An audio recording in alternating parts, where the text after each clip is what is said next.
The pain came 3 days early. Lyra Emberfell knew the moment fire ignited in her veins that she was going to die. Not from the heat itself, though it burned through her body like wildfire consuming dry timber. Not from the desperate ache building in places she had learned to ignore, to suppress, to pretend didn't exist. She was going to die because Omega Heat was supposed to wait. It was supposed to come after a mating, after a claiming, after an alpha placed his mark on Tenderskin and bound himself to her forever. That was the natural order. That was how the moon goddess designed their kind. But Lyra's heat didn't care about natural order. It arrived 3 days early on a morning when frost painted the windows of her small room white and her breath misted in the cold air. She had woken to cramping, so severe she couldn't stand, couldn't walk, couldn't do anything but curl into a ball and bite down on her blanket to muffle the sounds clawing their way up her throat. The scent poured off her in waves, sweet like honeysuckle, rich like cream, impossible to hide. And in the Emberfell pack, where every wolf lived in close quarters and secrets died before they could take root, there was nowhere to run. Lyra heard them coming. Heavy footsteps in the hallway outside her door. Raised voices. Her mother's pleading tones, high and desperate. Her father's silence, which somehow felt worse than shouting. Then Garrick's voice cutting through the chaos like a blade through silk. "Open the door." 3 words. That was all it took. Lyra pressed her face into the pillow and tried to remember how to breathe. Garrick Ashenlord had been courting her for 6 months. He was handsome, powerful, third in line to lead the Emberfell pack. Every unmated Omega in their territory would have killed for his attention. But he had chosen Lyra, or so she had thought. The door crashed open. Lyra didn't look up. She couldn't. Shame burned hotter than the heat in her blood, more painful than the cramping in her belly. 3 days early, Garrick's voice carried no warmth. No recognition that this was the woman he had kissed under the full moon just last week. The woman he had whispered promises to, the woman he had said he would claim when the time was right. The time was supposed to be right in 3 days. "I'm sorry." Lyra's voice came out broken, barely audible. "I don't know why." "Of course you don't." Garrick stepped closer.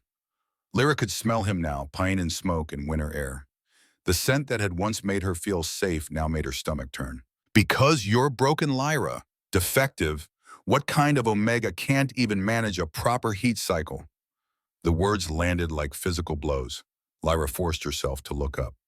Garrick stood in her doorway, tall and broad-shouldered, his dark hair pulled back from a face that might have been handsome, if not for the disgust twisting his features.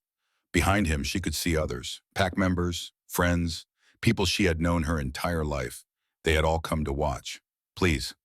The word tasted like ash in her mouth. "Just give me a few hours. I can get through this. I can..." "You can what?" Garrick crossed his arms over his chest. "Hide it, suppress it, pretend you're normal when you're clearly not." Behind him, someone laughed. The sound cut through Lyra like broken glass. "Get dressed," Garrick said. His voice had gone flat, empty. "You're coming with me." Lyra's hands shook as she pulled on clothes. Simple things, a worn dress, boots that had seen better days. Her fingers fumbled with laces and buttons while the heat built and built and built inside her, demanding attention she couldn't give. They walked her through the pack house in silence. No, not silence. Whispers followed her like shadows. Lyra kept her eyes on the floor, watching her feet move one in front of the other across wooden planks she had walked 1,000 times before. She knew every knot in this wood, every scratch, every stain. She had been happy here once. The main hall opened before them like a mouth. 200 wolves stood waiting, arranged in a perfect circle around the central fire pit. The heat from the flames made the air shimmer. Or maybe that was just Lyra's vision blurring. Pack Alpha Aldrich Emberfell sat in his carved wooden chair at the far end of the hall. Lyra's father stood to his left, face pale and drawn. Her mother wept openly, but no one moved to comfort her. "Lyra Emberfell," the Alpha's voice boomed through the space. Deep, authoritative, final. "Step forward." Lyra's legs barely held her weight.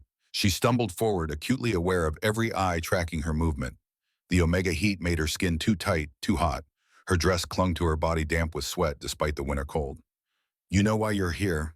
Not a question, a statement. Lyra nodded. Speaking felt impossible. "Then you know what must be done." Alpha Aldrich leaned forward in his chair. "An Omega who cannot control her cycle is a danger to the pack, a distraction, a weakness we cannot afford." "She's cursed," someone muttered from the crowd. Others murmured agreement. "Broken," another voice added. "Barren," a third voice supplied. And this word hit harder than all the others combined, because Lyra knew in the deepest part of herself that it might be true. Heat 3 days early meant something was wrong. Fundamentally, irrevocably wrong. Garrick Ashenlord, the Alpha's attention shifted. You have been courting this Omega. What say you? Garrick stepped forward. He moved with the easy confidence of a wolf who had never known rejection, never experienced shame, never doubted his place in the world. He didn't look at Lyra when he spoke. I reject this bond. Each word fell like stones into still water, sending ripples through the assembled pack. Lyra Emberfell is not worthy to be my mate. She is defective, broken, a disgrace to her bloodline, and a stain on our pack's honor. The formal rejection hit Lyra like a physical blow. She gasped, stumbling back a step. Her chest felt tight. Her heart hammered against her ribs. On what grounds, Alpha Aldrich asked, though his tone suggested he already knew the answer. On the grounds that she cannot fulfill the most basic Omega function. Garrick finally looked at Lyra, and the cold dismissal in his eyes was worse than hatred would have been. She cannot bear children, cannot build a pack, cannot be trusted to maintain even her own cycle. She is worthless. Worthless, the word echoed in the sudden silence. Lyra wanted to scream that he was wrong. She wanted to defend herself, to fight back, to prove that she was more than her designation, more than her broken body. But shame held her tongue. Because what if he was right? Then it is decided. Alpha Aldrich stood. The hall fell silent. Lyra Emberfell, by the authority granted to me as Alpha of the Emberfell Pack, I hereby strip you of your rank and status. You are Omega no longer. You are nothing.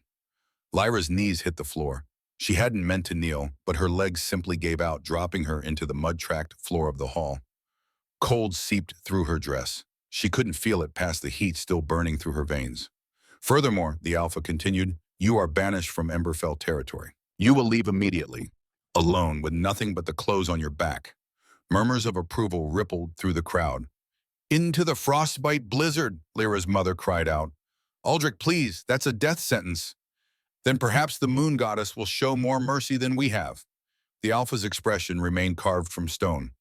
Take her to the border. Release her on the north side where the storm is strongest. Strong hands gripped Lyra's arms, hauling her to her feet. She didn't resist. What would be the point? Two male wolves she had known since childhood dragged her toward the door, and Lyra caught one final glimpse of Garrick's face. He looked relieved. The walk to the border took an hour. Snow had begun to fall, fat flakes that caught in Lyra's hair and melted against her feverish skin. The guards didn't speak to her. They didn't need to. Their grip on her arms said everything necessary about what they thought of the broken Omega. They were marching to her death. The temperature dropped with every step they took northward. By the time they reached the boundary markers, Lyra's breath came out in white clouds, and her fingers had gone numb despite the heat raging inside her. Beyond the markers, the world disappeared into white. The frostbite blizzard lived up to its name. Wind howled like a living thing, driving snow horizontal across the landscape. Visibility ended 3 feet from Lyra's face. The cold hit like a wall, stealing the air from her lungs. This is where you die, one of the guards said. Not cruel, just factual. No wolf survives the frostbite in heat. The fever will burn you out while the cold freezes what's left. May the moon goddess have mercy on your broken soul, the other guard added. Then they shoved her forward across the boundary line and turned back toward warmth and safety and home. Lyra stood alone in the screaming white void. The blizzard swallowed her whole. She walked because stopping meant death. One foot in front of the other, again, again, again. The snow reached her knees, then her thighs, making each step a battle against wind and weight and her own failing body. The heat made everything worse. While the blizzard tried to freeze her, her Omega biology fought back with fire that consumed her from the inside. Lyra's skin burned, her muscles cramped. Sweet honeysuckle scent poured off her in waves that the wind scattered into nothing. No Alpha would find her here. No one would claim her. She would die alone, exactly as Garrick had said she deserved. Time lost meaning in the white. Lyra might have walked for minutes or hours. She couldn't tell. Couldn't think past the pain and the cold and the desperate animal need to keep moving. When she fell, snow cushioned the impact. Lyra lay face down in a drift, too exhausted to rise. The cold didn't hurt anymore. That seemed like a bad sign, but she couldn't remember why. Her thoughts moved slow, thick like honey in winter. The moon goddess must really hate her, she thought distantly. To be born Omega, to be born broken, to be rejected so publicly, to die so alone. Something glowed behind her closed eyelids. Lyra forced her eyes open. Snowflakes caught on her lashes, blurring her vision, but she could still see the faint golden light emanating from her own hands. Her palms pressed flat against the snow, melting through the ice, leaving perfect handprints in the slush beneath. The glow intensified, pulsing in time with her heartbeat. The cramping in her belly shifted, changed. Instead of the sharp, demanding pain of Omega heat, Lyra felt something else. Something older. Something that had nothing to do with her designation and everything to do with power she didn't understand. The glow spread up her arms. Warmth followed, but not the feverish heat of her cycle. This was different. Controlled. Like sunlight trapped beneath her skin. Lyra pushed herself up. Her hands left glowing prints in the snow that faded slowly, the ice reluctant to return to cold. She stared at her palms. The light had dimmed but not disappeared entirely. A faint golden shimmer danced across her skin, beautiful and terrifying in equal measure. This wasn't normal. This wasn't Omega biology. This was something else entirely. A sharp crack split the air. Lyra's head snapped up. Through the driving snow, she could just make out a darker shape against the white, a cave entrance barely visible, hidden in the lee of a massive boulder. Shelter. She stumbled toward it, driven by instinct more than conscious thought.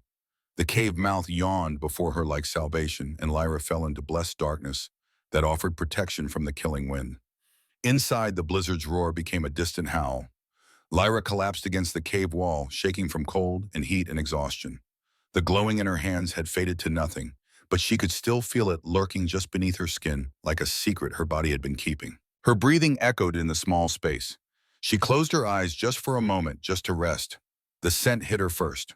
Pine, clean and sharp, mixed with something darker, richer. Leather and smoke and rain-soaked earth. Alpha, 2 of them. Lyra's eyes flew open. She scrambled backward deeper into the cave until her shoulders hit solid rock.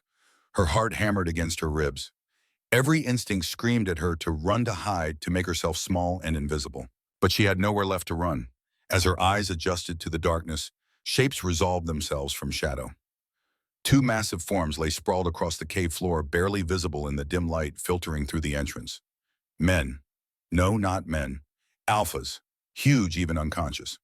One had dark hair that fell across a face too perfect to be real, if not for the vicious scar cutting from temple to jaw. The other looked identical, save for the absence of the scar and blood staining his shirt so dark it looked black in the shadows. They were dying. Lyra could smell death on them, sweet and cloying beneath the alpha musk. The one with the scar breathed shallow, each exhale rattling in his chest. The other didn't seem to be breathing at all. She should leave, should run back into the blizzard and take her chances with the cold. These were alphas, and she was a broken Omega in heat. The danger couldn't be more clear.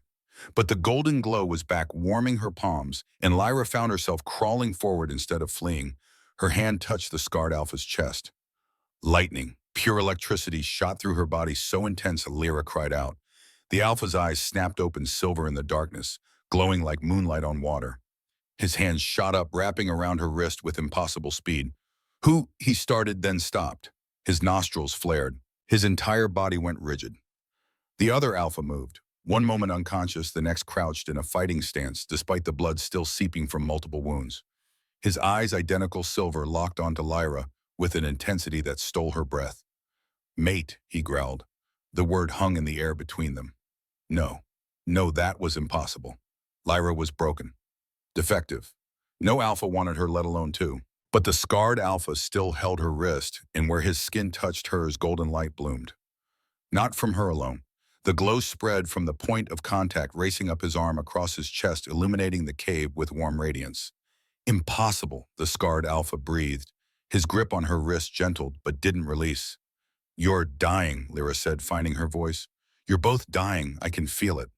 And she could. Through the strange connection where their skin met, Lyra felt his pain as clearly as her own. Broken ribs, internal bleeding, a puncture wound that had just missed his heart. His twin was even worse, teetering on the edge of death. The glow in her palms intensified. Let me help you, Lyra whispered. The scarred alpha studied her face. Silver eyes searched hers, looking for deception, for threat, for any reason to refuse. Whatever he found there made him nod. Lyra placed both hands on his chest. The golden light exploded outward, so bright she had to close her eyes against the glare. Heat poured through her palms, but this wasn't the destructive fire of Omega heat. This was pure, clean energy that flowed from somewhere deep inside her, through her hands into the broken alpha beneath her touch. She felt his ribs knitting back together, felt torn muscle reweaving. felt the puncture wound in his chest closing the internal bleeding, stopping the poison in his system burning away to nothing. The scarred Alpha gasped. His back arched off the cave floor. His hand tightened on her wrist, not in pain, but in shock. "Thorn," the other Alpha rasped. "Brother, I'm fine." Thorn's voice came out stronger than it had any right to. "Let her heal you too, Caius." Lyra shifted to the second Alpha without thinking. The moment her hands touched Caius's blood-soaked shirt, the same golden light erupted. The same impossible healing energy poured through her into him. This time she could feel more than just his wounds. Through the connection, Lyra sensed his presence. Not his thoughts exactly, but his essence. Ancient, powerful, lonely in ways that had nothing to do with being alone. And beneath all of that, a recognition that resonated in her very bones. Mate. Her Omega biology knew it, even if her mind refused to accept it. These Alphas, these identical twins, were meant to be hers. The moon goddess had created them for each other, had woven their destinies together before any of them drew their first breath. The healing took minutes or hours. Lyra couldn't tell. All she knew was the golden light, the flow of energy, the feeling of broken things becoming whole beneath her touch. When the glow finally faded, Lyra swayed. Exhaustion crashed over her like a wave. She had poured everything into healing. These strangers had given them every scrap of energy she possessed. Strong arms caught her before she hit the ground. "Easy," Thorn murmured. He cradled her against his chest and Lyra was too tired to protest. "You saved us. Rest now." "Who are you?" Lyra managed to ask. Speaking felt like moving through honey. "Why were you dying in a cave?" The twins exchanged a look over her head. Some wordless communication passed between them too fast for Lyra to follow. "My name is Thorn Shadowmere," the scarred Alpha said quietly. "This is my brother Caius. We rule the Shadowmere kingdom." Kings. She had healed Alpha Kings. Lyra's laugh came out more like a sob. Of course the moon goddess would be this cruel. To let her heal the most powerful Alphas in the realm, right before she died in a cave from exhaustion and heat and cold all mixed together. "We were ambushed," Caius added, his voice a rougher version of his brother's. "A rival pack. They left us for dead." "They might as well have," Thorn agreed. "We would have died here if you hadn't found us." His silver eyes studied her face. "Why were you in the blizzard alone?" Lyra closed her eyes, shame burned through her exhaustion. "I was banished," she whispered. "Cast out. Left to die." "Why?" The single word from Caius held barely contained violence. "Because I'm broken." The words came easier in the darkness behind her closed eyes. "My heat came 3 days early. I'm defective. Worthless. My pack didn't want me." Silence filled the cave. Then Caius growled a sound so deep it rumbled through Lyra's entire body where she rested against Thorn's chest. "You're not broken," Thorn said. His hand came up to cup her face gentle despite the strength she could feel coiled in his body. "Look at me." Lyra forced her eyes open.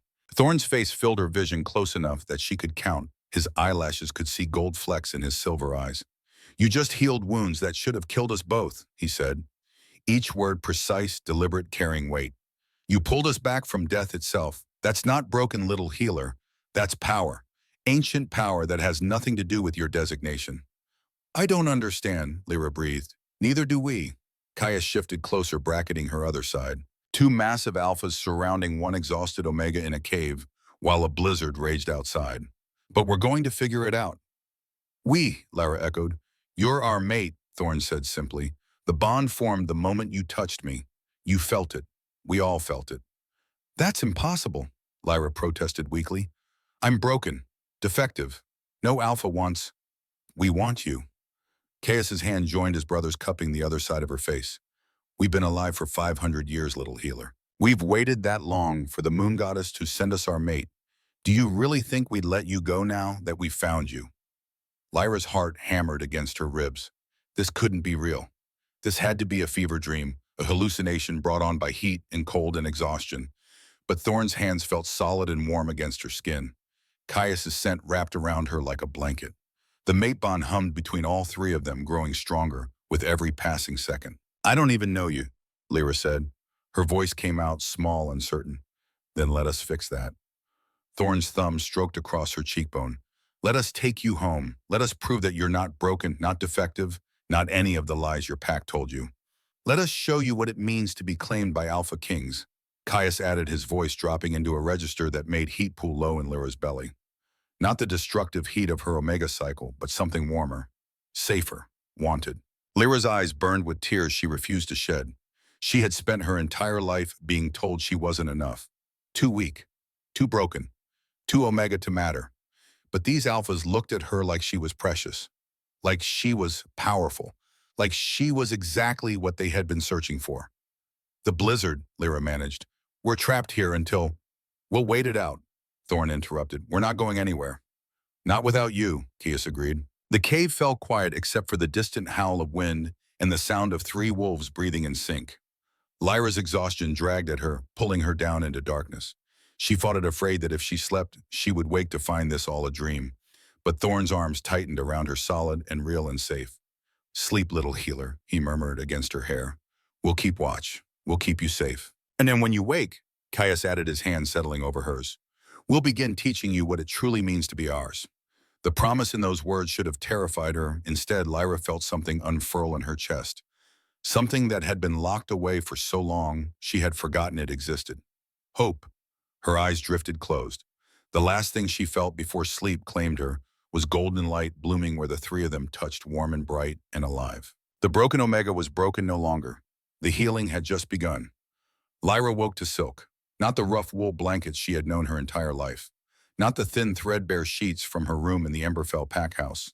This was silk, cool and smooth against her skin, sliding like water across her shoulders as she shifted. Her eyes opened to a ceiling painted with stars. Not real stars. Golden paint carefully applied in constellations she recognized from childhood stories. The moon goddess's chariot, the hunting wolves, the lovers who became the twin moons that rose only once every 100 years. This wasn't the cave. Lyra sat up too fast. The room spun. She pressed a hand to her forehead, waiting for the dizziness to pass, and only then noticed what she was wearing. A nightgown. White silk that probably cost more than everything her family had owned combined. Someone had bathed her, changed her, put her in this massive bed with its carved posts and heavy curtains, currently pulled back to reveal a room that belonged in a palace. Because it was a palace. The memories crashed back. The blizzard, the cave. Two dying alphas who had called her mate. Alpha Kings. You're awake. Lyra's head snapped toward the voice.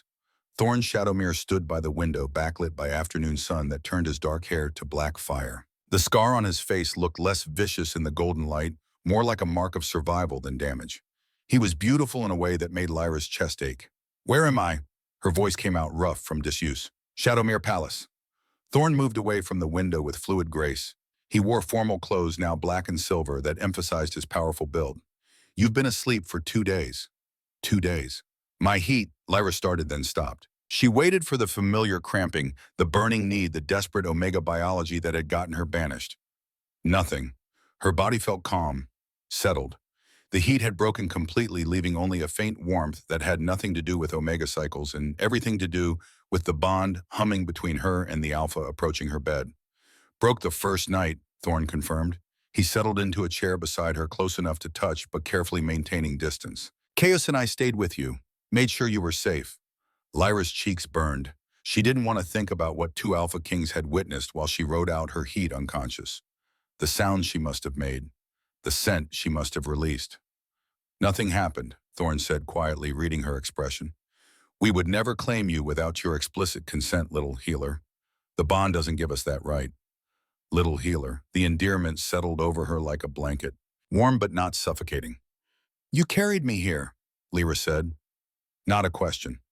After the blizzard cleared, Thorn's silver eyes held hers. We couldn't exactly leave our mate in a cave. There was that word again. Mate. Lyra pulled her knees to her chest, wrapping her arms around them. The silk nightgown pooled around her like water. She felt small in this massive bed, in this enormous room, in a palace that made the Emberfell pack house look like a child's toy. I don't understand any of this, she admitted. The healing, the bond. Why the moon goddess would give a broken omega to two kings. You're not broken, as Thorn's voice carried an edge of command. Say that again and I'll prove it to you. Heat that had nothing to do with omega biology flared in Lyra's belly. She met his gaze, saw the promise there, and looked away first. Then what am I, she whispered. That's what we need to discover. Thorn leaned forward, resting his forearms on his knees. The healing you performed doesn't exist in normal omega biology. That kind of power is ancient, rare. It hasn't been seen in our kingdom for centuries. So I'm some kind of freak instead of just broken. Lyra meant it as a joke. It came out bitter. Thorn was on his feet in an instant. He moved faster than should be possible, crossing the space between them before Lyra could blink. His hands cupped her face, forcing her to meet his eyes. "You are not a freak," he said, each word deliberate. "You are powerful. There's a difference." This close, Lyra could see the gold flecks in his silver eyes, could smell his scent, pine and smoke, and something uniquely him, could feel the electric current running between them where his skin touched hers. The bond pulled, insistent, demanding. Lyra's hands came up to grip his wrists, not to push him away, just to hold on. "I'm scared," she breathed. "I know." Thorn's thumb stroked across her cheekbone. "But you're safe here, I promise you that. Caius and I will protect you with our lives." "Why?" The question burst out before Lyra could stop it. "You don't know me. You don't owe me anything just because the moon goddess decided we're mates. Why would you?" "Because you saved our lives when you could have run," Thorn interrupted. "Because you healed us without knowing who we were or what we could give you in return. Because the moment I opened my eyes and saw you, I knew I would burn the world down before I let anyone hurt you again." The words hung in the air between them. Lyra's breath caught. No one had ever spoken to her like that. Like she mattered. Like she was worth protecting. "Thorn is being dramatic again, I see." The new voice made Lyra jump. Chaos stood in the doorway, one shoulder leaning against the frame, a smile playing at his lips. He looked just like his brother, down to the silver eyes and powerful build. But where Thorn moved with calculated grace, Caius radiated barely contained energy. "Someone has to be," Thorn said without looking away from Lyra. "You're about as romantic as a rock." "Rocks can be very romantic."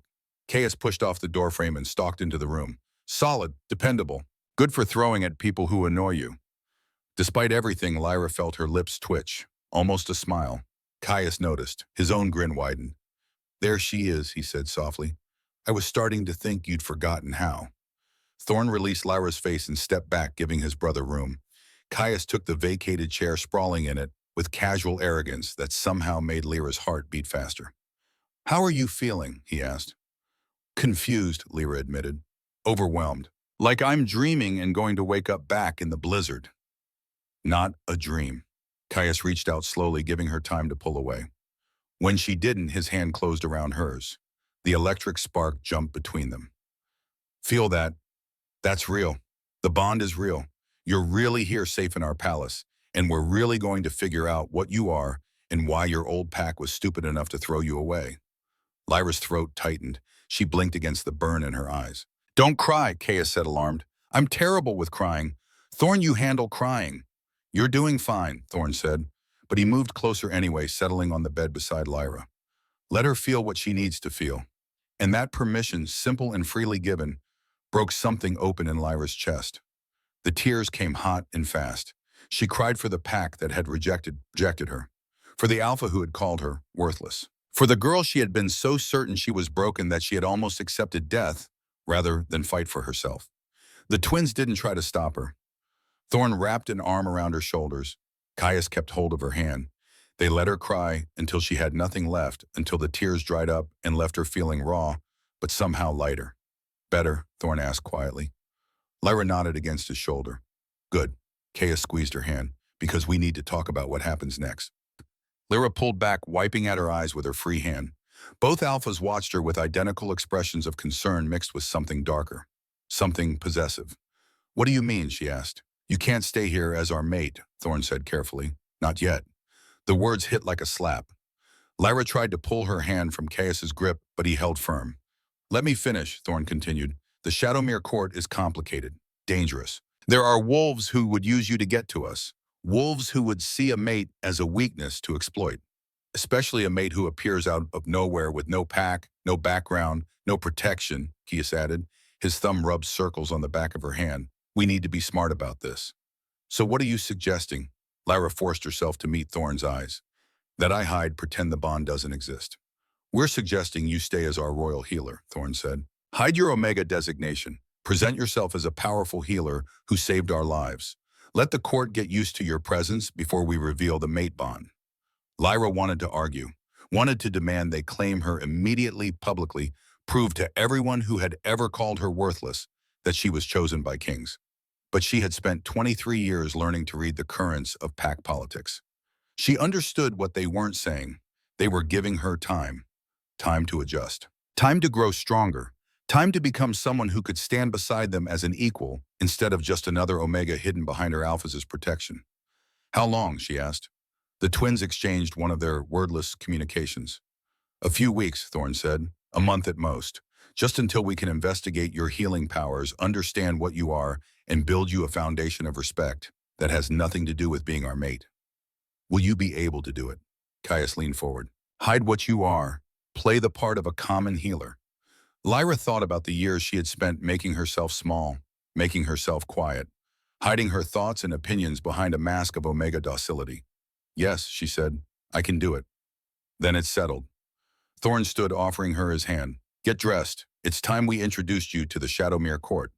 The palace was enormous. Lyra followed the twins through corridors that seemed to stretch forever past windows that offered glimpses of a kingdom spread out below like a map. Mountains in the distance, forests closer in, a river that cut through the landscape like a silver ribbon. Beautiful. All of it beautiful and overwhelming, and so far from the small packed territory she had known. Wolves stopped to stare as they passed. Some bowed to the kings, others whispered behind raised hands. All of them looked at Lyra with curiosity that made her skin prickle.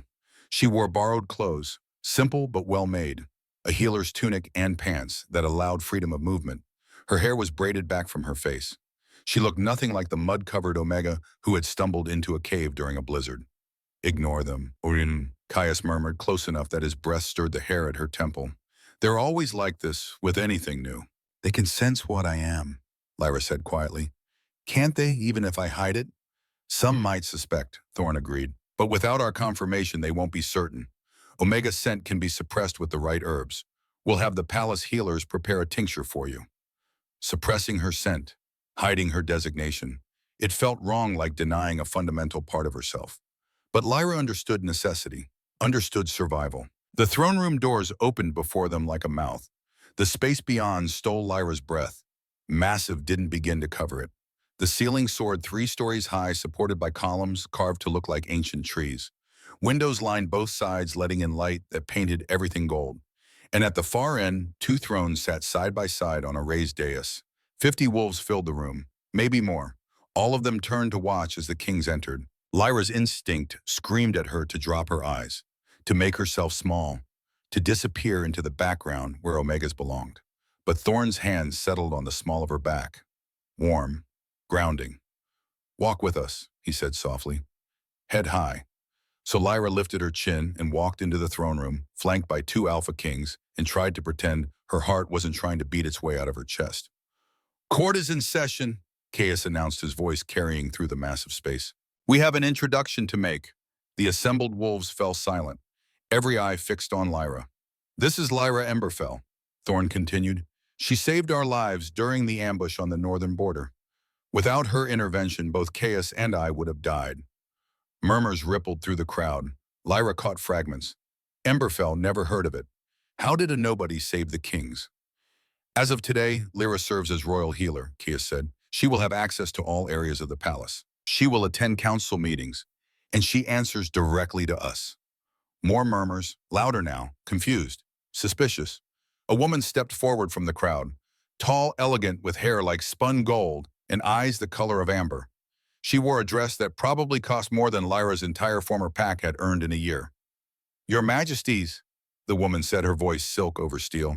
Forgive my confusion, but we already have a royal healer. Marcus Ashwood has served in that capacity for 200 years. And he will continue to serve, Thorn said smoothly. Lyra will work under his guidance, learn our methods, expand her considerable skills. The woman's amber eyes shifted to Lyra. The look held calculation. Assessment, dismissal. Of course, she said. Welcome to Shadowmere healer Lyra. The words were polite. The tone made them an insult. Lyra met the woman's gaze and held it. Something her Omega biology screamed at her not to do. Something that marked her as either brave or stupid. Thank you, Lyra said. Her voice came out steadier than she felt. I look forward to serving the Shadowmere court. The woman's lips curved, not quite a smile. I'm certain you do, she said. The days that followed blurred together in a chaos of learning and healing, and trying not to let anyone see how desperately out of her depth Lyra felt. Marcus Ashwood, the elder Alpha who served as royal healer, turned out to be nothing like she expected. Ancient beyond imagining, with white hair and eyes that had seen centuries, he welcomed Lyra with genuine warmth.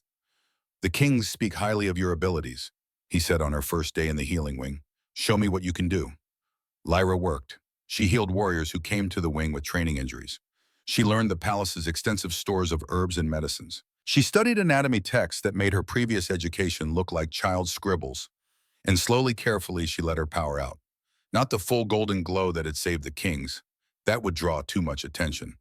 But enough to speed healing, to ease pain, to prove she belonged in this role. Marcus watched everything with those ancient eyes. "You're holding back," he said one afternoon 3 days into her tenure. Lyra's hands stilled over the warrior she was treating. A sprained ankle, simple enough that she should have been able to heal it in minutes instead of the careful hours she was taking. "I don't know what you mean," she said. "Yes, you do." Marcus leaned against the wall, arms crossed. "You have power, girl. Real power. The kind that doesn't come from study or practice. It's in your blood." Lyra's heart hammered. She forced herself to keep working, wrapping the warrior's ankle in careful bandages. "I'm just a healer," she said. "And I'm just an old wolf who's seen too much to be fooled." Marcus pushed off the wall. "But I won't press. When you're ready to trust me, I'll be here." He left her alone with the sleeping warrior and thoughts that spun like a storm. The twins visited every day. Thorn came in the afternoons after his morning council meetings. He would find Lyra in the healing wing and convince her to take breaks she desperately needed. They walked in the palace gardens talking about everything and nothing. He taught her about Shadowmere politics, the noble families, the alliances that held the kingdom together, the enemies who waited for any sign of weakness. "You're smarter than you pretend to be," he said one day while they sat beside a fountain shaped like a leaping wolf. "I spent my whole life pretending to be less," Lyra admitted. "It was safer." "You don't have to be safe here." Thorn's hand found hers, their fingers lacing together. "You can be exactly who you are." But Lyra didn't know who that was anymore.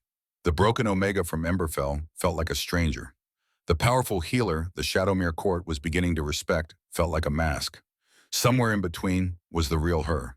The woman the twins saw when they looked at her with silver eyes full of promises she didn't know how to accept. Caius came at night. He would appear at her door after dinner, grinning like a wolf who had caught particularly interesting prey, and drag her to the training grounds. "You need to know how to defend yourself," he said the first night. "This court is full of predators, and I won't always be there to protect you." So Lyra learned to fight. She was terrible at first, small and weak compared to the warriors Caius usually sparred with. But she was fast and she learned quickly, and Caius had infinite patience when it came to teaching her. "There," he said, catching her wrist when she finally landed a blow to his ribs. "Feel that? That's you fighting back. That's you refusing to be a victim." Sweat dripped down Lyra's back. Her muscles ached. She had never felt more alive. "Again," she demanded. Caius laughed, delighted, and came at her again. The touches built, small at first, hands brushing, shoulders bumping. Thorn steadying her when she stumbled on garden paths. Caius catching her when she lost her balance during training. Every contact sent electricity singing through Lyra's veins. Every spark made the bond stronger, more insistent, harder to ignore. She started dreaming about them. Both of them. Dreams that made her wake, gasping the silk sheets tangled around her legs, heat pooling low in her belly, that had nothing to do with Omega biology and everything to do with want. 2 weeks passed, then 3. Lyra fell into a rhythm, healing during the day, walking with Thorn in the afternoons, training with Caius at night, learning to navigate court politics, growing stronger, growing confident. The broken Omega from Emberfell disappeared. In her place stood someone new, someone powerful, someone who could look a room full of nobles in the eye and not flinch. But the mate bond pulled tighter every day. Lyra could feel both twins even when they weren't near. Could sense Thorn's calm focus during council meetings. Could feel Caius's wild energy when he trained with his warriors. They were in her head, in her heart, under her skin, and she was in theirs. Then Isolde Nightthorn arrived and everything changed. The woman from Lyra's first day in the throne room returned with an entourage that made the entire palace take notice. Servants scrambled, nobles whispered, even Marcus raised his eyebrows when the name reached the healing wing. "Isolde Nightthorn," he said. "This should be interesting." "Who is she?" Lyra asked, trying to keep her voice casual. "High-born alpha female. Her family controls the Eastern Territories. Powerful, beautiful, ambitious." Marcus gave Lyra a look that made her distinctly uncomfortable. "And by ancient contract, she's intended to be the king's mate." The world tilted. What? Lyra breathed. A marriage contract signed 100 years ago, Marcus explained. Political alliance between the Shadowmere and Nightthorn families. Isolde has been preparing her whole life to rule beside the kings. No, that couldn't be right. The twins had said they waited 500 years for their mate. They couldn't have a contract with someone else. But Marcus's expression said otherwise. Lyra fled the healing wing. She needed air, needed space, needed to think. She made it to the gardens before her knees gave out, dropped onto a stone bench beside the leaping wolf fountain, while her heart tried to tear itself apart. Of course, of course there would be someone else. Someone perfect. Someone who belonged in this world of politics and power and ancient contracts. Someone who wasn't a broken Omega pretending to be more than she was. There you are. Lyra's head jerked up. Thorn stood on the path, concern written across his features. I felt your distress through the bond, he said, moving closer. What happened to Isolde Nightthorn? Lyra managed. The name tasted like ash. Marcus said she's your intended mate, that there's a contract. Understanding flashed across Thorn's face. He was beside her in an instant, kneeling in front of the bench, so they were eye to eye. There was a contract, he said, signed by our father. We never agreed to it. But, Lyra, look at me. Thorn cupped her face in both hands. The moment we scented you in that cave, any other contracts became meaningless. You are our mate. The moon goddess chose you for us. No piece of paper changes that. Does Isolde know? Lyra asked. Thorn's jaw tightened. No, and that's going to be a problem.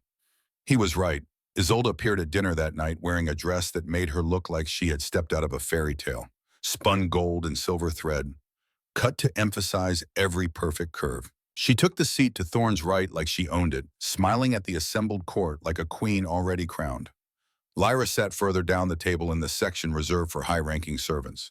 Not quite noble, not quite nothing, exactly where a hidden Omega belonged. She watched Isolde laugh at something Caius said. Watch the alpha female rest a perfectly manicured hand on Thorn's arm. Watch the court watch them seeing what they expected to see. A perfect match. The food on Lyra's plate might as well have been ash. After dinner, Isolde found her. Lyra was helping clear tables, falling into old patterns from her days working in her parents' inn, when a silk-smooth voice stopped her. Lyra Emberfell, isn't it? Lyra turned. Isolde stood close, amber eyes gleaming with something that made Lyra's wolf want to bare its teeth. Lady Nightthorn, Lyra said carefully, how can I help you? I wanted to thank you. Isolde's smile didn't reach her eyes. For saving their majesties. The kingdom is in your debt. I only did what anyone would have done. Oh, I doubt that. Isolde circled Lyra like a predator evaluating prey. Healing of that caliber is quite rare. You must be very talented. I do my best. I'm certain you do. Isolde stopped directly in front of Lyra, close enough that anyone watching would see it as an aggressive invasion of space. But you should be careful, little healer. The court can be dangerous for those who don't know their place. There it was, the threat wrapped in silk. Lyra met Isolde's amber eyes and refused to look away. I know exactly where I belong. Do you? Isolde leaned in. Her voice dropped to a whisper only Lyra could hear. Because from where I'm standing, you look like a common servant playing dress-up. The kings may be grateful for your help, but gratitude fades. Contracts, however, are forever. She pulled back his smile firmly in place again. It was lovely chatting with you, Isolde said loud enough for nearby nobles to hear. I do hope we can be friends. Then she glided away, leaving Lyra standing alone with rage burning through her veins and the mate bond screaming at her to fight, to claim, to prove to this perfect alpha female exactly who belonged with the twin kings. But Lyra was good at hiding what she felt. She had practiced for 23 years, so she smiled politely, finished clearing the table and pretended her heart wasn't breaking. The next week was torture. Isolde was everywhere, at every meal, every court function, every council meeting that Lyra attended as the king's healer. And she was perfect, beautiful, intelligent, charming when it served her. She knew every noble family, every alliance, every piece of gossip that moved through the court like water. She was everything a queen should be, everything Lyra wasn't. The twins tried to maintain distance from Isolde. Thorn remained professionally polite. Caius barely spoke to her, but propriety demanded they acknowledge her presence, accept her invitations to walk in the gardens, allow her to sit beside them at formal dinners. And every time Isolde touched them, Lyra felt it through the bond, like a needle sliding under her skin. She started avoiding the twins, started taking her meals alone, started staying in the healing wing long after Marcus had gone to bed, treating imaginary patients, and organizing herb stores that didn't need organizing. Anything to avoid watching Isolde play the part Lyra should have been allowed to claim. Thorn found her in the healing wing one night, 3 days after Isolde's arrival. Lyra was grinding herbs she didn't need, hands moving on automatic while her mind spiraled. "You're avoiding us," Thorn said without preamble. Lyra didn't look up. "I'm working." "You're hiding." Thorn crossed the room, his hand closed over hers, stilling the mortar and pestle. "Talk to me. What do you want me to say?" The words burst out before Lyra could stop them. "That I'm jealous. That watching her touch you makes me want to shift and tear her throat out. That I hate being the secret while she gets to play queen." "Yes." Thorn turned her to face him. "Say all of it. Don't hide from me, Lyra." "I can't compete with her." Lyra's voice broke. "She's everything I'm not. Everything you need." "She's nothing." Thorn's hands framed her face. "Do you understand me? Isolde Nightthorn is a political alliance our father tried to force. You are the mate the moon goddess chose. There is no competition." "Then why?" "Because I won't insult you by claiming you before you're ready." Thorn's silver eyes blazed. "When we make you our queen, it will be because you're strong enough to stand beside us. Not because you're desperate to prove something to a woman who doesn't matter." The words should have comforted her. Instead, they felt like a challenge. "How much longer?" Lyra asked. "How long do I have to hide?" "Soon." Thorn's thumb stroked across her cheekbone. "Marcus has been researching your healing abilities. We're close to understanding what you are. Once we can present you to the court as more than just a common healer, we'll claim you publicly, I promise." Lyra wanted to believe him, wanted to trust that this was temporary, but she had spent her whole life being told she wasn't enough. And Isolde made it so easy to believe it again. The confrontation came 4 days later. Lyra was in the gardens taking a rare moment of peace when Isolde appeared on the path ahead. No entourage this time, no witnesses, just two females and the tension that crackled between them. "We need to talk," Isolde said. "I have nothing to say to you." Lyra turned to leave. "They're mine." The words froze Lyra in place. "Thorn and Caius belong to me," Isolde continued. "They have for 100 years. That contract isn't just politics. It's a promise. Promises can be broken." Lyra forced herself to face Isolde, especially ones they never made. "You think you're special because you saved their lives." Isolde laughed, sharp and cruel. "You're a temporary distraction, a pretty toy they'll play with until they remember their duty. You don't know anything about what we have." "I know you're Omega." Isolde's amber eyes gleamed with triumph. "Don't look so shocked. I can smell it on you even through whatever suppressants you're using. You're hiding what you are because you know you're not good enough." Lyra's hands clenched into fists. Her wolf rose close to the surface, snarling. "The kings have a choice," she said through gritted teeth, "and they didn't choose you." "They haven't chosen you either." Isolde moved closer. "Or you'd be wearing their marks. You'd be sitting at their right hand. You'd be queen instead of playing healer and pretending you belong." The words hit every insecurity Lyra had been nursing, every fear, every doubt. "Stay away from them," Lyra heard herself say. "They're mine." "Prove it." Isolde's smile turned vicious. "Claim them. Make it official. Show the court exactly what you are unless you're too scared." "I'm not you are." Isolde leaned in close. "You're terrified they'll realize you're exactly what your old pack said you were. Broken, worthless, not enough." Lyra's control snapped. Golden light exploded from her hands. Pure power uncontrolled, blasting outward in a wave that sent Isolde stumbling backward. The alpha female's eyes went wide with shock and fear. "I am enough," Lyra said. Her voice came out strange, deeper, resonant with power she didn't fully understand. "And when I'm ready, I will prove it to everyone, including you." She turned and walked away before Isolde could respond, before she could see what she had revealed, before the shaking in her hands became visible. She made it to her room before she collapsed.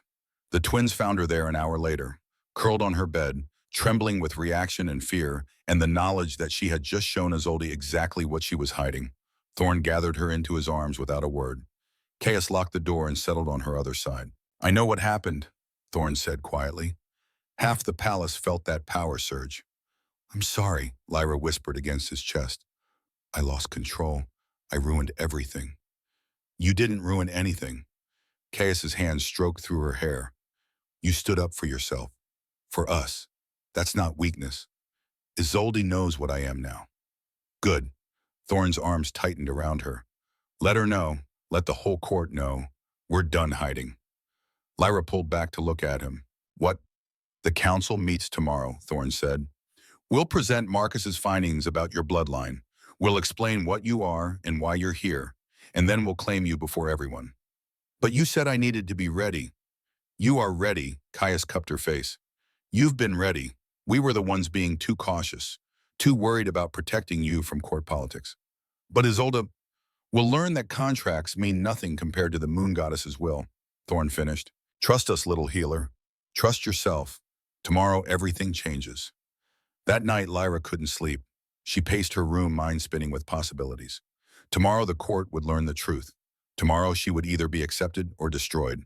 Tomorrow her entire life would change again. A knock on her door made her freeze. It's us, Caius called softly. Lyra opened the door. Both twins stood in the hallway still dressed despite the late hour. We couldn't sleep either, Thorne admitted. Can we come in? Caius asked. Lyra stepped aside. They entered and she closed the door behind them, acutely aware that she wore only a silk nightgown and her hair hung loose down her back. Tomorrow is going to be hard, Thorne said. He settled into the chair by her window. The court will resist. Some will call you a fraud. Others will say we're under a spell. We need you to be strong, Caius added. He sat on the edge of her bed. Can you do that? Lyra thought about the Omega who had knelt in mud while her pack rejected her, about the girl who had nearly died in a blizzard, about the healer who had spent 3 weeks hiding what she was. That girl was gone. In her place stood someone new, someone who had touched death and brought life, someone chosen by the moon goddess herself. I can do it, Lyra said. There's one more thing. Thorne stood crossing to where Caius sat. Before we claim you publicly, we want to explain what it means, what we're asking of you. The twin mating ritual, Caius said. His silver eyes held hers. It's different from a normal claiming. How? Lyra's voice came out breathier than she intended. Thorne moved behind her. She was bracketed between them now. Safe. Surrounded. First lick on, Thorne murmured against her ear. I mark you here. His finger traced the left side of her neck. My claim. My promise to protect you forever. Lyra shivered. Then swallow, Caius continued. His hand came up to mirror his brother's on the right side of her neck. I mark you here. My claim. My promise to cherish you always. And then, Lyra barely recognized her own voice. Then we both claim you completely, they said together. Mind, body, soul, the bond becomes permanent, unbreakable. You become ours, and we become yours. The air between them crackled with tension. Want, need. Thorne's lips brushed the shell of Lyra's ear. When we do this, when we complete the bond, the whole kingdom will know. They'll feel the power surge, see the marks, understand exactly what you are to us. There's no going back, Caius added. His hands settled over her racing heart. Once we start, we won't stop until you're completely, utterly ours. Lyra's breath came fast and shallow. Heat built low in her belly. The bond pulled so tight it hurt. When she managed. After the council meeting, Thorne said. After we present you properly. After the court understands what they're witnessing. But we wanted you to know, Caius said. Wanted you to understand what you're agreeing to. Lyra turned in their arms, looked from one identical face to the other, silver eyes blazing with barely restrained need, hands gentle despite the power coiled in their bodies. Her mates. I understand, she said, and I want it, all of it. I want you. Thorne's control visibly frayed. His hand came up to cup her face. They were so close, inches apart. His breath mingled with hers. Tomorrow, he promised. Tomorrow we make you ours. He leaned in. Lyra's eyes drifted closed. Their lips were a breath apart when urgent footsteps pounded down the hallway outside. All three of them froze. A sharp knock. Your Majesties, a guard's voice strained but controlled. Lord Blackwood has called an emergency council session. He's demanding it convene at dawn regarding the mate bond revelation. Reality crashed back in. Thorne pulled away with visible effort. Caius growled low in his chest. Blackwood must have heard about the garden incident, Thorne said, though his eyes never left Lyra's face. He's forcing our hand. We need to prepare, Caius agreed. Make sure Marcus has everything ready. Go, Lyra said, forcing herself to step back. I'll be fine. But Caius caught her hand as he passed, brought it to his lips, pressed a kiss to her palm that felt like a brand. Tomorrow, he said, No more interruptions. No more waiting. We claim you before the entire court. Then they were gone, and Lyra was alone with a racing heart and a bond that screamed for completion. Tomorrow her life would change forever. Tomorrow she would become a queen, if she survived the council meeting first. The council chamber filled with dawn light. Lyra stood outside the massive doors, hands clasped to keep them from shaking. Inside, 50 of the most powerful wolves in the Shadowmere kingdom waited to judge her, to decide if she was worthy, to determine if a broken Omega from nowhere deserved to stand beside their kings. Marcus Ashwood appeared at her elbow. The ancient healer looked older this morning, lines of worry carved deep around his eyes. "Are you ready?" he asked quietly. Lyra thought about everything that had led to this moment. The rejection, the blizzard, the healing. 3 weeks of hiding what she was while Isolde played queen. "No," she admitted, "but I'll do it anyway." Marcus smiled, warm despite his concern. That's exactly what a true Luna would say. The doors opened. Lyra walked into chaos made formal. The council chamber stretched before her like a cathedral, all soaring ceilings and ancient stone. Wolves lined both sides, arranged by rank and family. She recognized some faces from her weeks in the palace. Others were strangers who looked at her with open skepticism. Thorn and Caius sat on twin thrones at the far end. They wore their crowns today, circlets of silver that caught the light. Royal, powerful, untouchable. But their eyes found hers across the distance, and the mate bond pulled tight between them. Not untouchable, hers. Isolde Nightthorn stood to Thorn's right, wearing a dress that cost more than most wolves earned in a year. She smiled when Lyra entered, sharp, knowing, like a cat that had already caught the mouse.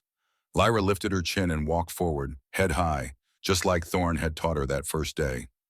"The council will come to order," Thorn's voice rang through the chamber, deep, authoritative, final. "We are gathered to discuss a matter of kingdom security and historical importance." Murmurs rippled through the assembled wolves. "3 weeks ago, my brother and I were ambushed on the northern border," Thorn continued. "We would have died if not for intervention by our royal healer, Lyra Emberfell. What we did not reveal at the time was the nature of her healing abilities." All eyes turned to Lyra. She forced herself to keep breathing. "Elder Marcus Ashwood has been investigating these abilities," Caius said. "Marcus, please share your findings." The ancient healer stepped forward. He carried a leather-bound book so old the pages crackled when he opened it. "The healing performed on their majesties was not common Omega magic," Marcus began. His voice carried clearly through the silent chamber. "It required no herbs, no preparation, no learned technique. The power came from bloodline alone." He turned a page. The sound seemed impossibly loud. "I have spent 3 weeks researching every healing lineage in recorded history," Marcus continued. "Cross-referencing abilities, tracing family trees, consulting texts that predate the current kingdom. And I have found only one match." The silence grew teeth. Lyra Emberfell is the last living descendant of the Lunaris bloodline. The chamber exploded. Wolves leapt to their feet. Voices rose in denial, shocked disbelief. Lyra stood frozen while chaos swirled around her. Lunaris. The first children of the moon goddess. The original wolves who had walked the earth when magic still ran wild. They were legends, myths, stories told to children about a time when wolves could heal with a touch and speak to the moon herself. They weren't real, except she was standing here, and Marcus was saying she came from them. "This is absurd," someone shouted from the crowd. Lord Blackwood, if Lyra remembered correctly. "The Lunaris bloodline died out centuries ago." "We thought so," Marcus agreed calmly. "But the evidence is irrefutable. Lyra bears the mark of binding on her collarbone, a seal placed at birth to suppress her power until she was strong enough to control it." Lyra's hand flew to the small scar she had carried her entire life. A crescent moon barely visible unless you knew to look for it. She had always thought it was just a birthmark. "The seal is breaking," Marcus said. "Every time Lyra uses her power, it weakens. Eventually, it will shatter completely, and her full abilities will emerge." "What abilities?" Isolde's voice cut through the noise. Sweet as honey, deadly as poison. "Forgive me, Elder Marcus, but healing hardly seems like a threat to anyone." "The Lunaris bloodline could do far more than heal," Marcus said. He turned another page in his ancient book. "They could see the future, command the elements, shift into forms that made normal wolves look like children's toys. And according to prophecy, the last Lunaris would either unite the fractured kingdoms or destroy them all." The temperature in the room seemed to drop 10 degrees. "Prophecy." Thorn leaned forward on his throne. "You didn't mention a prophecy." Because I only found it last night, Marcus admitted, buried in texts so old I needed permission from the Royal Archives just to access them. He read from the book. When the last Lunaris rises marked by twin bonds of silver and gold, she shall gather the scattered kingdoms beneath one crown, or see them burn in the fires of her awakening. Every wolf in the chamber turned to look at Lyra. She felt their stares like physical weight, fear, awe, suspicion, all of it pressing down until she could barely breathe. Twin bonds, someone whispered. The kings are honored to claim Lyra as our mate. Caius finished rising from his throne. The bond formed the moment she touched us. The moon goddess chose her for us, and we accept that choice with gratitude. The chamber erupted again, this time with shock that made the previous chaos look mild. Your Majesties, Lord Blackwood protested. With all due respect, you already have a contracted mate. Isolde Nightthorn has been... The contract is void, Thorn said flatly. It was made without our consent by a father who is long dead. The moon goddess supersedes all mortal agreements. Isolde's face went white, then red. You can't be serious. We are completely serious, Caius said, his hand extended toward Lyra. Come here, little healer. Stand with us. Lyra's feet moved before her mind could catch up. She walked through the crowd of staring wolves, climbed the steps to the dais, and took Caius's offered hand. The electric spark jumped between them. Visible, undeniable. Half the council gasped. The mate bond is real, Thorn said. Any wolf here can scent it, see it, feel it in the air between us. This is a trick, Isolde said. Her voice shook with barely controlled rage. Some kind of magic to make you believe it's not magic. Marcus's voice cut through her protest. It's biology, the moon goddess's design. You cannot fake a true mate bond. Then she's using her Lunaris abilities to manufacture it, Isolde insisted, to trap the kings with ancient power. Enough. The single word from Thorn carried such command that every wolf in the chamber fell silent. You will not insult our mate with baseless accusations. Lyra has done nothing but heal and serve since arriving at this palace. She has earned her place here. By hiding what she is, Isolde's amber eyes blazed. By pretending to be a common healer instead of admitting she's some kind of ancient weapon. I didn't know what I was. Lyra's voice came out stronger than she expected. I grew up thinking I was broken. Defective. My Omega heat came early and my pack cast me out to die. Everything I've learned about my bloodline, about my abilities, I discovered here. With Marcus's help. She met Isolde's gaze and held it. I'm not a weapon, Lyra continued. I'm not a trick. I'm just a wolf who was rejected by everyone until these kings showed me I was worth saving. And if that threatens you, Lady Nightthorn, perhaps you should ask yourself why. The silence that followed felt heavy enough to crush stone. Then someone started clapping. Slow, deliberate, mocking. A man stepped from the shadows at the back of the chamber. Tall, scarred, with eyes that held nothing but malice. Lyra's blood turned to ice. Garrick Ashenlord, the Alpha who had rejected her, who had called her worthless, who should have been hundreds of miles away in Emberfell territory. Touching speech, Garrick said, his voice dripped with contempt. But you forgot to mention the part where you're cursed, where your broken biology threatens any pack foolish enough to keep you. What are you doing here? Thorn was on his feet, power radiating from him in waves that made the air shimmer. How did you get into my palace? I was invited, Garrick said. He gestured to Isolde. By your intended mate, who happens to share my concerns about this little Omega and her convenient power. No, Lyra looked at Isolde, saw the triumph in the alpha female's eyes, saw the confirmation. They had been working together. Lady Nightthorn, Caius growled. Explain, now. I investigated Lyra's past, Isolde said, no trace of shame in her voice. When she appeared out of nowhere with suspicious abilities, I thought it prudent to learn where she came from. What I found was enlightening. She pulled a scroll from her dress and handed it to Thorn. He read it, face going dark with fury. This is a report from the Emberfell Pack Alpha, Isolde continued, confirming that Lyra was rejected for being defective, that her early heat marked her as cursed, that she was banished as a danger to the pack. I never hid that, Lyra said, her hands clenched into fists. I told you I was rejected, cast out. You didn't mention that your former pack believes you're cursed by dark magic, Isolde countered, or that Alpha Aldrich warns that any pack harboring you will face the same curse. Oh, lies. All lies wrapped in just enough truth to sound believable. The Emberfell Alpha is a fool, Thorn said coldly, Who mistakes power for curse because he's too weak to recognize the difference? Or he's trying to protect other packs from making his mistake, Garrick said. He moved closer to the dais and Lyra's wolf snarled a warning. I tried to claim her. Did she mention that I courted her for months, planned to make her my mate? Until her heat came wrong and I realized what she really was. A liar, Lyra breathed. You rejected me publicly, called me worthless. To save the pack, Garrick said smoothly, an Omega who can't control her own cycle is dangerous. Add ancient power to that instability, and you have a recipe for disaster. He turned to address the council directly.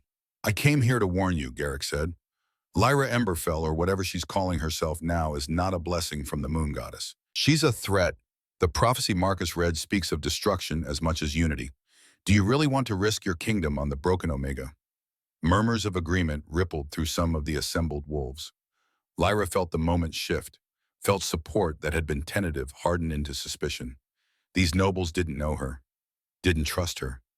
And Garrick's words fed every fear they had been too polite to voice. The solution is simple, Isolde said. Her voice rang with false concern. Return Lyra to her original pack. Let the Emberfell wolves deal with their own curse. The kings can honor their true contract, and the kingdom remains safe. No. Chaos's hand found Lyra's, squeezed tight enough to hurt. She's ours. We're not giving her up. Even if keeping her destroys your kingdom, Isolde pressed, even if the prophecy comes true and she burns everything you've built. The prophecy says she could unite or destroy, Thorn said. We choose to believe in unity. Then you're fools, Garrick said, and your kingdom will pay the price. He moved fast, faster than any normal alpha should be able to move. One moment standing in the center of the chamber, the next lunging toward the dais with claws extended, toward Lyra. Thorn and Chaos reacted instantly, shifting into attack positions, but Garrick wasn't alone. Wolves poured from the shadows at the back of the chamber, 20, 30, all bearing the mark of the Bloodfang Kingdom on their armor. An invasion. Isolde had brought an army into the heart of Shadowmere Palace. The council chamber descended into chaos. Shadowmere warriors shifted, claws and teeth emerging. The Bloodfang soldiers met them with weapons drawn. Blood splattered across ancient stone. And in the middle of it all, Garrick grabbed Lyra's arm. His claws dug into her skin. Drew blood. The pain was sharp and immediate, but worse was the feeling of wrongness that flooded through her at his touch. Not mate. Never mate, just violation. Got you, Garrick snarled. Finally. He yanked her off the dais. Lyra stumbled, fell, hit the ground hard enough to drive the air from her lungs. Garrick dragged her toward the chamber doors while battle raged around them. Thorn and Chaos roared, twin sounds of fury that shook the walls. They tried to reach her, but Bloodfang's soldiers blocked their path. Too many, too coordinated. This had been planned, carefully, precisely. Should have stayed in the blizzard, Garrick hissed in Lyra's ear. Should have died like you were supposed to. He hauled her through the doors. More Bloodfang soldiers waited outside.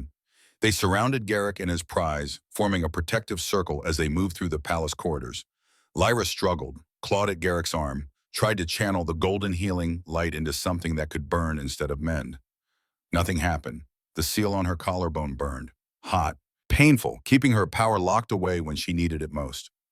They reached the palace courtyard. Horses waited, not wolves. Garrick threw Lyra over a saddle like a sack of grain and mounted behind her. To Bloodfang territory, he commanded. Fast. The horses leapt forward. Lyra caught one last glimpse of the palace behind them. Saw Thorn and Caius burst into the courtyard covered in blood that wasn't theirs, eyes blazing silver with rage. Saw them start to follow. Then Isolde stepped into their path, flanked by a dozen of her personal guards, and Lyra lost sight of them as the horses galloped through the palace gates. The ride lasted hours, or maybe minutes. Time lost meaning in a blur of pain and fear, and the desperate pull of the mate bond stretching thinner with every mile.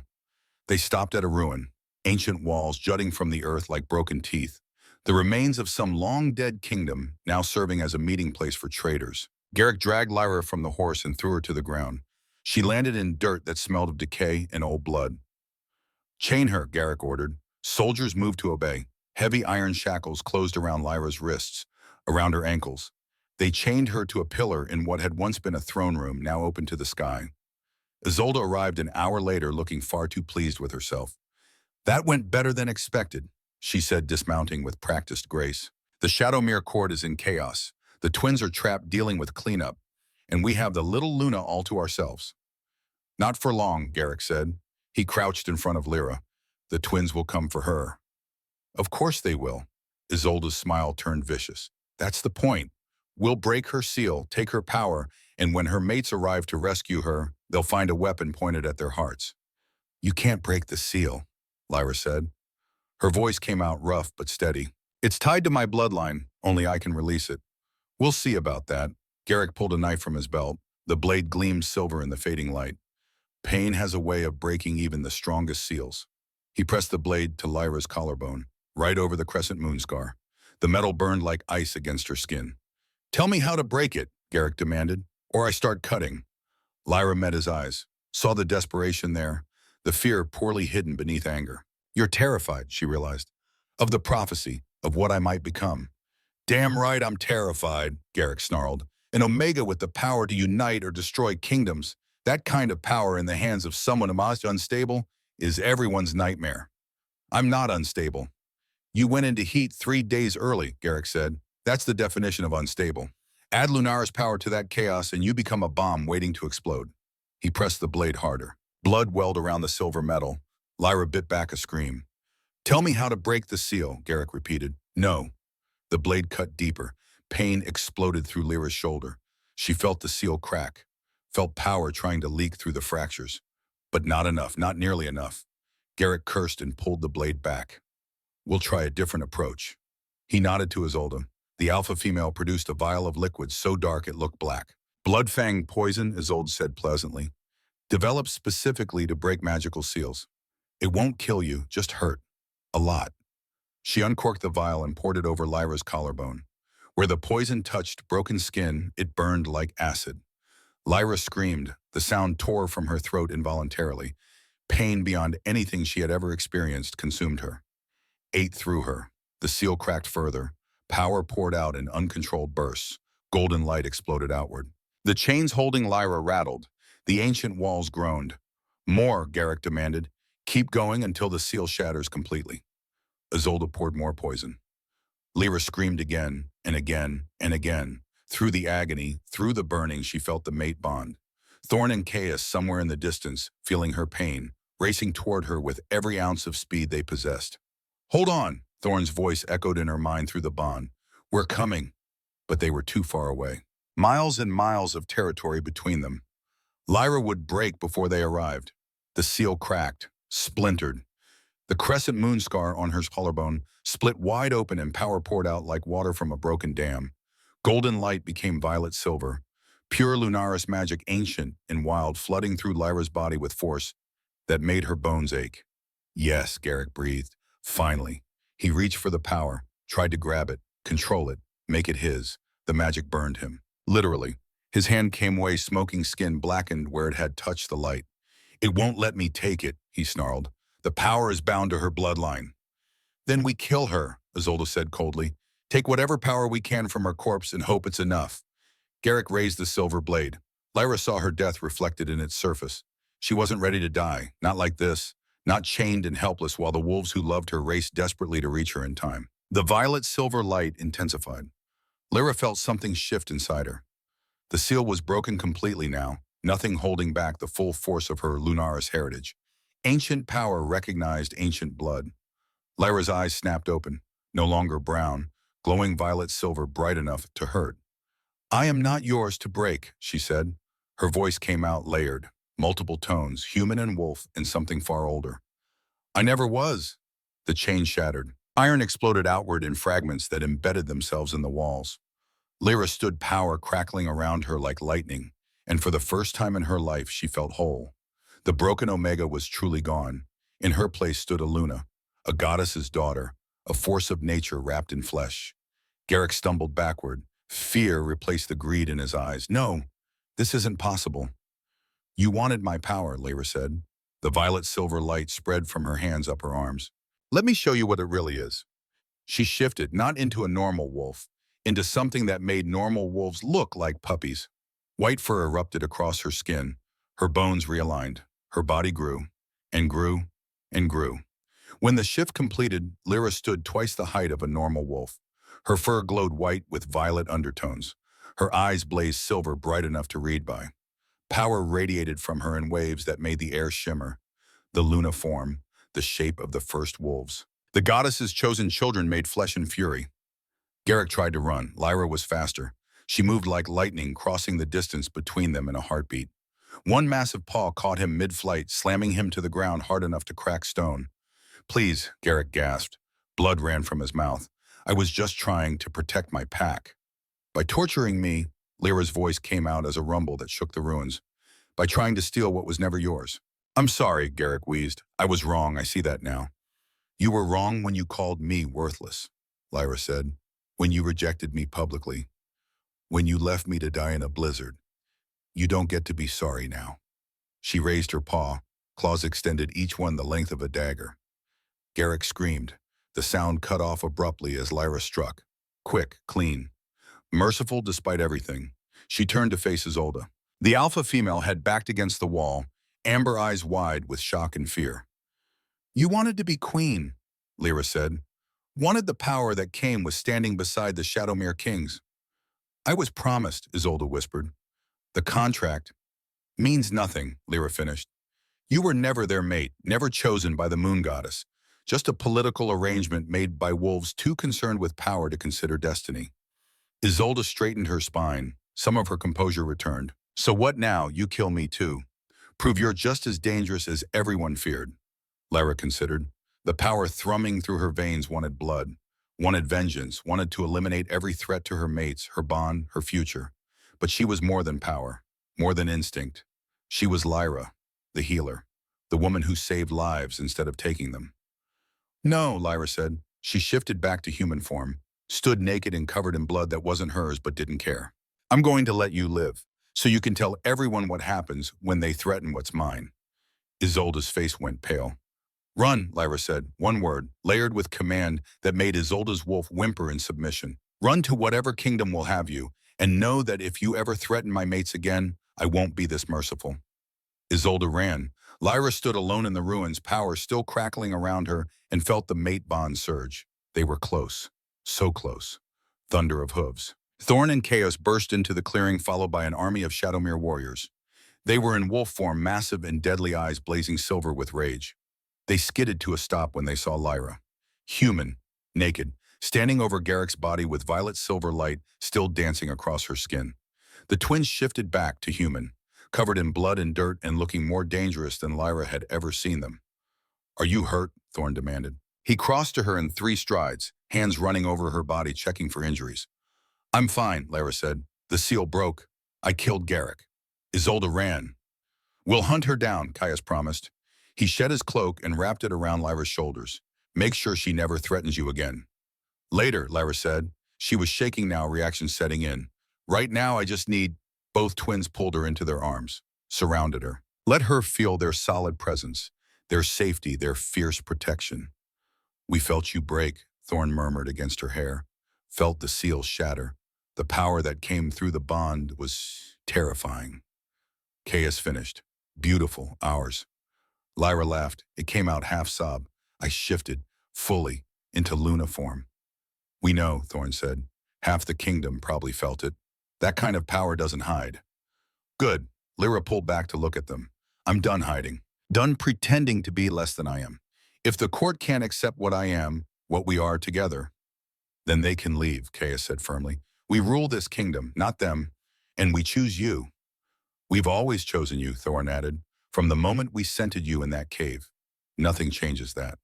Lyra felt tears burn her eyes. "I love you, both of you. I should have said it sooner." "We know," they said together. "We feel it through the bond." "But it's nice to hear," Caius added with a grin. They rode back to Shadowmere Palace as the sun set. Lyra sat in front of Caius wrapped in his cloak, while Thorn led the procession. The warriors who had come to rescue her formed an honor guard around them.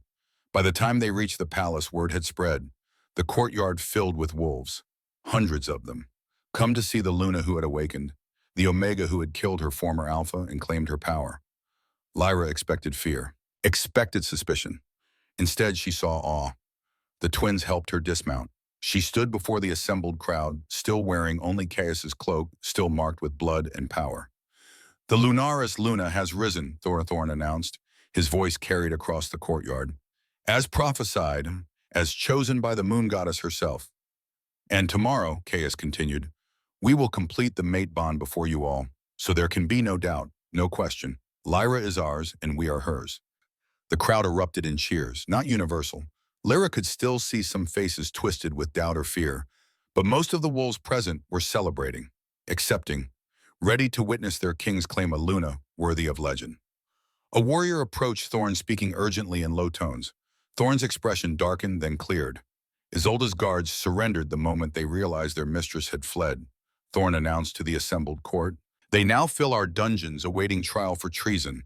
Those who cooperated and revealed the full scope of the conspiracy will face exile.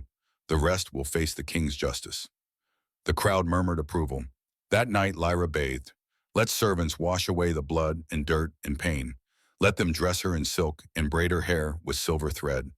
Tomorrow she would be claimed, tomorrow she would become queen. But tonight she needed to rest. The twins came to her room after midnight, both of them looking as tired as she felt, but unable to stay away. Tomorrow, Thorn said. He settled beside her on the bed. Are you ready? Yes, Lyra said, no hesitation. I've been ready since the cave. It won't be gentle, Caius warned. He took her other side. The claiming ritual is intense, designed to forge a bond so strong nothing can break it. I know. Lyra looked between them. Marcus explained, first lick, then swallow, then both knots at once. Heat flared in both twins' eyes. The whole court will witness the beginning, Thorn said. His hand found hers. See the marks we place, but the completion happens in private, just the three of us. And after, Lyra asked. After you'll be Luna Queen, Caius said. Officially, permanently, bound to us for as long as we all live. Which given our bloodlines could be a very long time, Thorn added. Lyra smiled. Good, I'm not going anywhere. When they held her between them until she fell asleep. Safe, loved, chosen. The ceremony began at dawn. The throne room had been transformed. Every surface covered in white flowers that released sweet perfume into the air. Candles everywhere, hundreds of them, turning the space into something magical. 5,000 wolves filled the room and spilled out into the courtyard beyond. Every pack in the Shadowmere Kingdom had sent representatives. Even some from neighboring territories come to witness history. Lyra wore white silk that flowed like water. Her hair hung loose down her back. No jewelry, no adornment, just her and the power that thrummed beneath her skin. The twins wore their crowns and formal robes. They looked like the kings they were. Powerful, dangerous, hers. Elder Marcus stood before the twin thrones, ancient and dignified, ready to officiate. We are gathered, Marcus's voice rang through the space, to witness the completion of a mate bond chosen by the moon goddess herself. To see two kings claim their Luna. To welcome the Lunaris bloodline back to the world of wolves. Lyra walked forward. The crowd parted for her like water. She climbed the steps to the dais where her mates waited. Thorn took her left hand, Caius her right. Between them she felt complete. The twin bond is sacred, Marcus continued. Rare, powerful. When two alphas share one mate, the bond becomes threefold, unbreakable, eternal. He gestured for them to face each other. Thorn moved first. His hand cupped Lyra's face, tilting her head to expose the left side of her neck. First lick, he murmured, just for her. My claim, my promise. His tongue traced the sensitive skin where her neck met her shoulder. Once, twice. Lyra shivered. The bond pulled tight, then his teeth descended, canines extended into alpha fangs. They pierced her skin cleanly, deeply, marking her with precision that spoke of centuries of control. Pain bloomed, sharp and bright, then transformed into pleasure so intense Lyra gasped. Thorn's mark glowed. Gold light spread from the bite, sinking into her skin, becoming permanent. The crowd murmured, awed. Caius moved before the light had faded. He mirrored his brother's position, tilting Lyra's head the other way. Then swallow, he said, his voice rougher. More wolf. My claim. My forever. His lick was less controlled than Thorn's. More passion. More need. Then his teeth sank in, matching his brother's mark on the opposite side. The pain was familiar this time. The pleasure even more intense. Lyra's knees would have buckled if both twins weren't holding her. Caius's mark glowed silver. It spread like Thorn's had permanent, imperfect. Now Lyra bore twin marks, gold on the left, silver on the right, glowing bright enough that everyone in the throne room could see them. The marks are placed, Marcus announced. The public claiming is complete. The final bonding will occur in private, as is tradition. But Lyra could barely hear him over the roaring in her ears. The bond was pulling, demanding. Both twins' eyes had gone full silver, their wolves barely restrained. They needed to finish this. Now, Thorn swept Lyra into his arms. Chaos cleared a path through the crowd. They moved through the palace like lightning, barely keeping their forms driven by instinct older than thought. They reached the royal chambers. The door slammed shut behind them. Now, Chaos growled. Finally. What happened next was primal, ancient, beautiful. Both alphas claimed her, completely, simultaneously. The bond snapped into place with force that shook the palace foundations. Golden and silver light exploded outward. Every wolf in the kingdom felt it. The completion of a mate bond so powerful it rewrote the very fabric of their world. Lyra screamed, not in pain, in ecstasy, in completion, in finally being whole. The bond settled, the light faded. The three of them collapsed together, tangled and gasping, and completely, utterly claimed. Ours, Thorn breathed. Forever, Chaos agreed. Yours, Lyra said, and you're mine. 6 months passed like a dream. Lyra stood in the throne room, hand resting on her swollen belly, watching young Omegas practice healing magic. She had started an academy, a place where wolves with power could learn to use it safely. No more sealing, no more hiding. The Omega Liberation Act had passed unanimously. No Omega could be rejected without cause. No pack could exile their members for designation alone. The Emberfell pack had sent ambassadors begging forgiveness. Lyra had refused to see them. Some wounds didn't need to heal. Isolde Nightthorn had disappeared completely. Rumors said she fled to the Eastern Kingdoms. Lyra didn't care enough to investigate. The twins appeared on either side of her. They did that now, moving as one, two bodies sharing a single purpose, protecting their pregnant mate. How are you feeling? Thorn asked. His hand joined hers on her belly. Like I'm carrying two alpha wolves who won't stop moving, Lyra admitted. They're strong, Chaos said. His hands settled beside his brother's, like their mother. Lyra smiled. She could feel the babies inside her. Twin boys, already showing signs of the power they would inherit. Lunaris blood, Shadowmere strength, born to a Luna Queen and her Alpha Kings, the future of a united kingdom. Do you ever regret it? Lyra asked quietly. Choosing me instead of someone who fit into this world more easily. Both twins looked at her like she had lost her mind. You created a healing academy, Thorn said. Reformed Omega rights across the entire kingdom. United 3 neighboring territories under our rule. In 6 months, you've accomplished what we couldn't in 500 years. And you did it while pregnant with our heirs, Caius added, while learning to control Lunaris powers that would terrify most wolves, while becoming the queen this kingdom needed.